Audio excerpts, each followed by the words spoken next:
David, let's go next to you. Sure.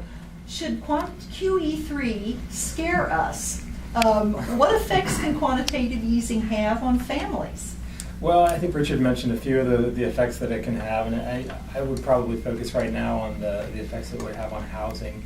One of the upsides of even inflation is that the prices of our homes increase, and so we get a value in our home equity, and there may be an increase in the amount of demand that gets spurred by those who want to borrow more money from the equity of their homes, and in turn that turns into spending, and then the spending turns into jobs, and could ease a little bit of the pain that we're feeling right now. But also, one of the things that they need to be worried about is that if inflation starts to go a little bit too rapidly, then we've got problems, and hopefully it wouldn't turn into something like hyperinflation. But I don't think the Fed is well, I think the Fed is ready for something like that. That's why they're not doing things too quickly, too rapidly.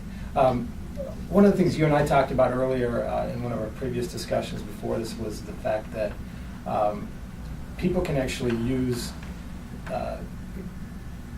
inflation even to their advantage.